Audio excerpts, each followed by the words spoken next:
Ramogi TV. Yorruok ma osebedo kadhi nyime buch jodong luo kod wach kar romo mar Ofafa e boma Kisumu chal ka gima koro ok biro machiegni.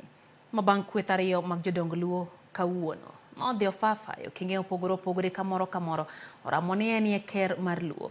Kaka jafwambo marwa Ali Abich lero wach ker mar luo kod od romo Ofafa bende chal ka gima siasa mar ODM kod UDA koro donjoe.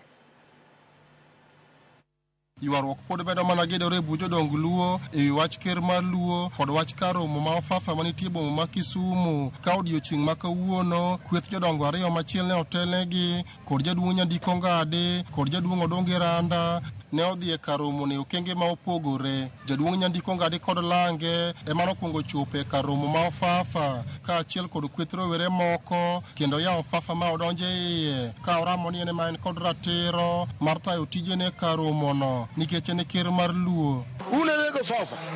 Ofafa biro dogo. Omiyo wan bende wabiro kaka jodongo.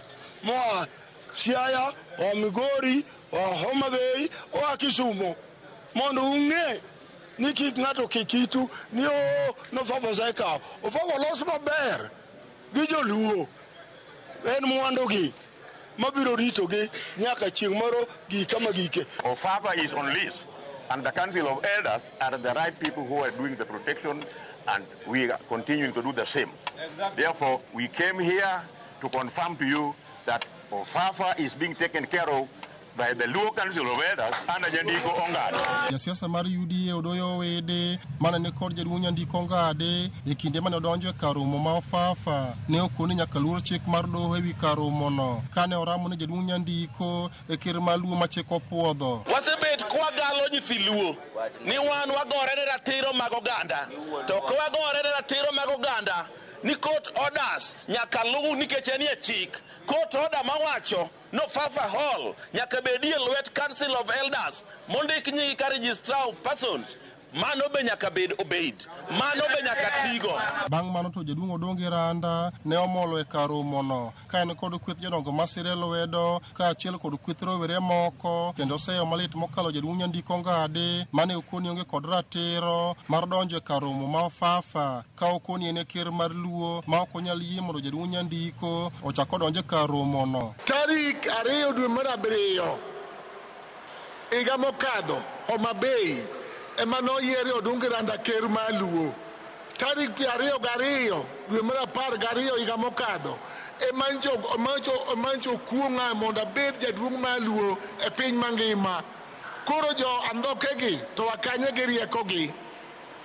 Omiyo wakwayo nyithindwa matindo mondo rito Ofafa. Kwa girito Ofafa maber, konyruok ibiro wuok mana Ofafa ka. Wabiro rito otieno, wabiro rito odiochieng'.